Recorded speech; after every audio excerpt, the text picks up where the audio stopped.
Alors voilà, vous allez dans le panneau ici qui apparaît, demander de créer un nouveau document. Donc, créer nouveau. Donc, toi, tu as un bouton qui s'appelle nouveau fichier. À la place de créer nouveau. Bon, peut-être que c'est une différence entre Mac et PC. C'est peut-être ça juste la différence. Alors voilà, on va aller démarrer d'un document modèle. Il sera vide. On va mettre des choses dedans. Mais il y a des modèles et vous voyez qu'on peut faire dans InDesign du web, du mobile. Mais nous, on va aller vers impression. Donc vous cliquez sur l'onglet impression. Alors au niveau des formats, vous devez certainement avoir le format A4 et le format lettre. Alors, quand on fait un magazine, évitez le format A4 qui est le format des documents administratifs en Europe. Donc, on ne va pas faire un magazine au format A4, c'est déjà une première astuce que je vous donne. On va plutôt s'éloigner de ce format administratif et aller vers un format plus carré, comme le format lettre. Alors, on ne va pas commencer un magazine tout de suite, mais puisqu'on a les formats sous les yeux, je vous le dis tout de suite que c'est déjà une première approche intéressante. Donc, les gens auront en main un document avec des proportions qui leur font pas penser à des documents désagréables. Eh bien, écoutez, on va choisir ça. On va commencer par format lettre.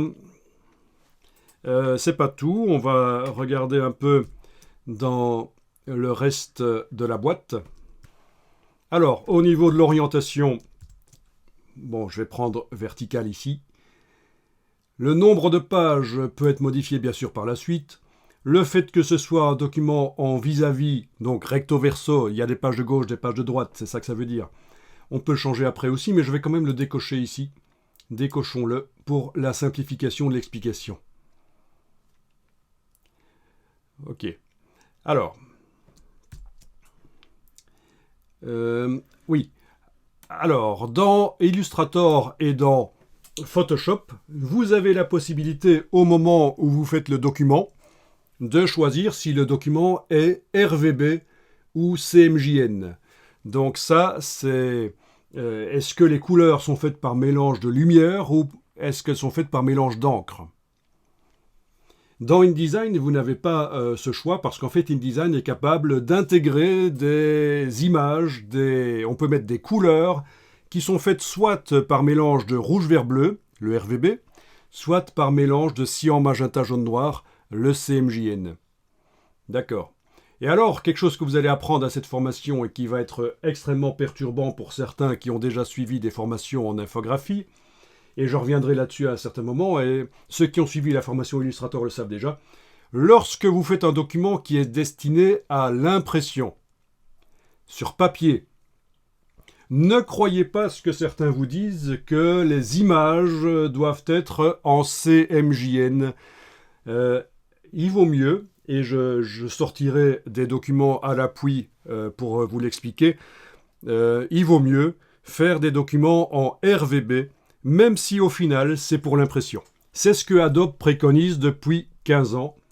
Absolument, faire des documents avec des images CMJN parce que c'est destiné à l'impression, c'est très mauvais de nos jours. Et ça fait 15 ans que c'est le cas. Enfin, 15 ans, je suis gentil, ça fait plutôt 21 ans que c'est le cas. Et donc, c'est des choses qui sont encore enseignées malheureusement dans les écoles. Et ce sera encore enseigné dans 10 ou 20 ans parce que, voilà. Mais le fait est qu'une erreur répétée n'en devient pas pour autant une vérité, ça reste une erreur. Donc, alors, et je vous expliquerai pourquoi, parce que ça vient d'un temps où en effet il fallait que quand on fait de la mise en page, les images soient en CMJN, c'est dans les années 90, c'était avant 2000. Voilà. Vous apprendrez aussi que la résolution dans Photoshop, alors pour certains ça ne dit rien du tout la résolution dans Photoshop, mais pour d'autres ils connaissent la résolution dans Photoshop. On vous a dit que les images dans Photoshop doivent être à 300 pixels par pouce si c'est pour l'impression. Eh bien ça n'a aucune importance. Elles peuvent être à 50, 100, 200, 300, 600, ça n'a absolument aucune importance. Donc déjà, si j'en parle, c'est parce que ça va vous faire gagner du temps.